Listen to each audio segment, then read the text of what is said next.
আজকে আমি তোমাদের classification practical 6 paper DDC 19th edition এই সম্পর্কে তোমাদের বইটার সম্পর্কে প্রাথমিক ধারণা দেব। তাহলে প্রথমেই আমি বলবো ডিডিসি অর্থাৎ ডিউই ডেসিমাল ক্লাসিফিকেশন এর লেখককে মেলভিল ডিউই। ইনি যে বইটা লিখেছিলেন 19th এডিশনের 3টে volume, volume 1 introduction tables, volume 2 schedules, volume 3 relative index. অর্থাৎ ভলিউম 1-এর মধ্যে তোমার কি করে নাম্বার আমরা তৈরি করব, তার সঙ্গে মেন ক্লাস শিডিউল থেকে যে নাম্বারগুলো আমরা নেব, তার সঙ্গে ইন্ট্রোডাকশন টেবিলের শেষে যে 7খানা টেবিল আছে সেই টেবিলের নাম্বারগুলো কি করে অ্যাড করে কমপ্লিট ক্লাস নাম্বার তৈরি করব, সেই টেবিলগুলো ওখানে দেয়া আছে। এছাড়া কি আছে, ইন্ট্রোডাকশন টেবিলের শেষে দেয়া আছে 3টে সামারি। 3টে সামারি মিনস যেখানে আমাদের ক্লাসিফিকেশান করতে গেলেই আমাদের যে ইউনিভার্স অফ নলেজ, যে বিশ্ব জ্ঞান, এই নলেজটাকে বা বিশ্ব জ্ঞানকে ডিডিসি সাহেব 10টি ভাগে ভাগ করেছেন। এই 10টি ভাগকে তিনি কিছু সংখ্যা দিয়ে নোটেশন ব্যবহার করেছেন, সেই সংখ্যাগুলোই আমাদের ক্লাস নাম্বারের নোটেশন। তাহলে সেই summary, first summary, second summary, third summary, এই 3টে সামারি দেওয়া আছে। নিচে আমি দেখো সামারিজ, ফার্স্ট সামারিজ যে 10 মেন ক্লাস, সেইটা আমি তোমাদের সামনে তুলে ধরেছি। দেখো সেখানে বলা আছে প্রথমেই ডিডিসির নাম্বার সবসময় 3টে সংখ্যা থাকবে, মিনিমাম 3টে, ম্যাক্সিমাম প্রয়োজন অনুযায়ী। তাহলে দেখো 0 থেকে 9 এই 10টা সংখ্যা ডিডিসির ক্লাসিফিকেশানের ব্যবহার করা হয়েছে নোটেশন হিসাবে। তাহলে যখনই 3টে 0 প্রথমেই আছে, তাহলে এটাকে বলা হচ্ছে জেনারেলিটিস। অর্থাৎ যে সমস্ত বিষয়গুলোকে ডিডিসি সাহেব আলাদা করে আইডেন্টিফাই করতে পারেননি, তিনি 0 হিসাবে রেখেছেন। 0-র মধ্যে সেই সমস্ত নতুন সাবজেক্ট বা যেগুলো আইডেন্টিফাই করা যাচ্ছে না, সেগুলোকে আমরা 0-র মধ্যে রেখেছি। তারপরে দেখুন 100 ফিলোজফি অ্যান্ড রিলেটেড ডিসিপ্লিনস। তারপরে 100, এই 1টা হচ্ছে ক্লাস নাম্বার, আর এই যে পরে যে দুটো আমি বললাম এটাকে ফিলার বলা হয়। কেন? যে 3টে সংখ্যা নিতে হবে বললাম, তাহলে 1 তো একটা সংখ্যা, তাহলে তার পাশে দুটো 0 দিয়ে পূরণ করলাম। হ্যাঁ, এইভাবে আমরা 3টে সংখ্যা ব্যবহার করব। তাহলে 100 philosophy and related disciplines, 200 religion, অর্থাৎ ধর্ম সংক্রান্ত যে সমস্ত বই থাকবে তার প্রথম সংখ্যাটা 2 দিয়ে শুরু হবে, তারপরে তাদের শ্রেণী অনুযায়ী নাম্বারগুলো পরপর পরিবর্তিত হবে সেকেন্ড সামারি এবং থার্ড সামারিতে গিয়ে। 3 নাম্বার 300 সোশ্যাল সায়েন্সেস।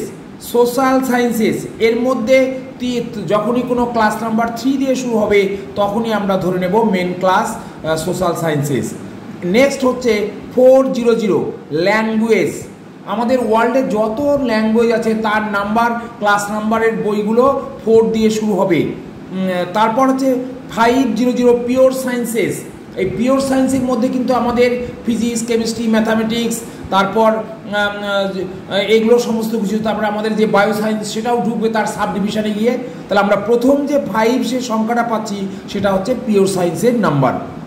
নেক্সট হচ্ছে 600 টেকনোলজি অ্যান্ড অ্যাপ্লাইড সায়েন্স। এখানে যে সমস্ত আমরা প্রয়োগ করছি, যেমন আমরা মেডিকেল সায়েন্স, এগ্রিকালচার, এগুলো কিন্তু সব ইঞ্জিনিয়ারিং, এগুলো কিন্তু আমাদের সব অ্যাপ্লাইড সায়েন্সের মধ্যে ঢুকবে বা টেকনোলজি।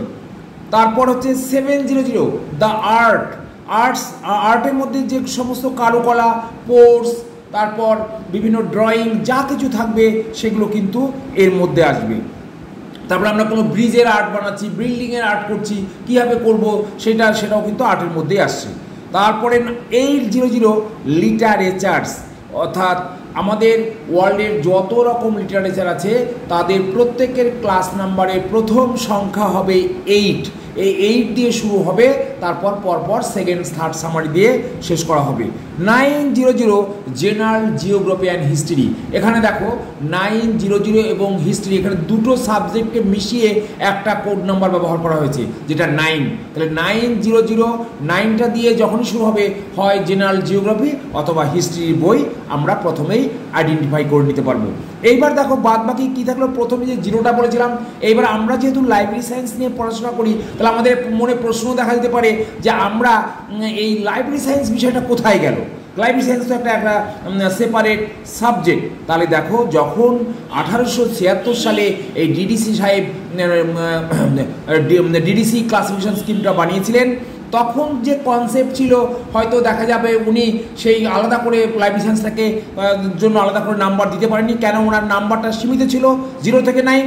তখনই এই জন্য উনি বুদ্ধি করে আগে থেকেই 0টার মধ্যে কমন রেখেছিলেন, যেখানে যে সমস্ত সাবজেক্টকে আলাদা করে আইডেন্টিফিকেশান নাম্বার দিতে পারবো না তাকে আমরা 0-র মধ্যে রাখবো। কম্পিউটার অ্যাপ্লিকেশান, এই যে কম্পিউটার সায়েন্সের নাম্বারটাও কিন্তু আমাদের অন্য কোথাও নেই, আমাদের এই 0 দিয়ে আমাকে ঢুকতে হবে। তারপরে আমরা টেবিল যে ভলিউম 1-এর যে ইন্ট্রোডাকশন টেবিলস, ওখানে যে 7খানা টেবিল আছে সেই টেবিলগুলোর নাম আমি একবার করে বলে দিচ্ছি। Table 1 standard deviation. হ্যাঁ, তাহলে আমরা স্ট্যান্ডার্ড হলো, তারপরে আমরা যাব 2 নম্বরে যাব এরিয়াস, 3 নম্বরে যাব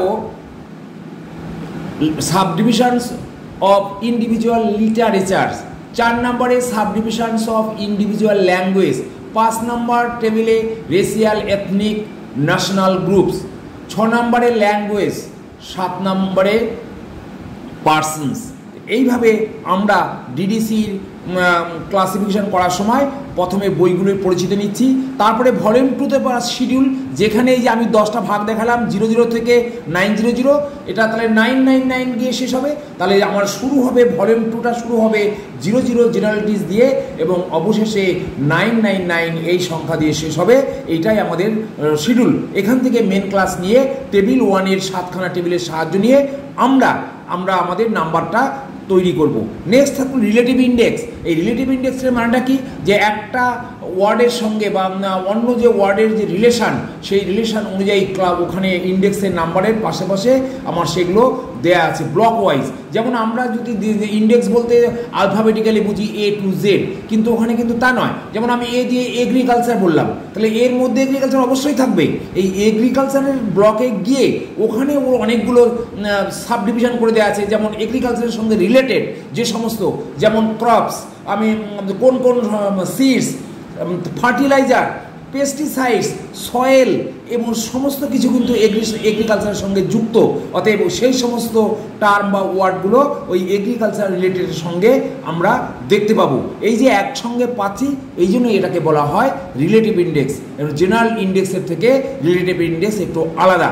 আচ্ছা, এইভাবে আজকে আমাদের ক্লাস এখানেই শেষ করলাম। Thank you.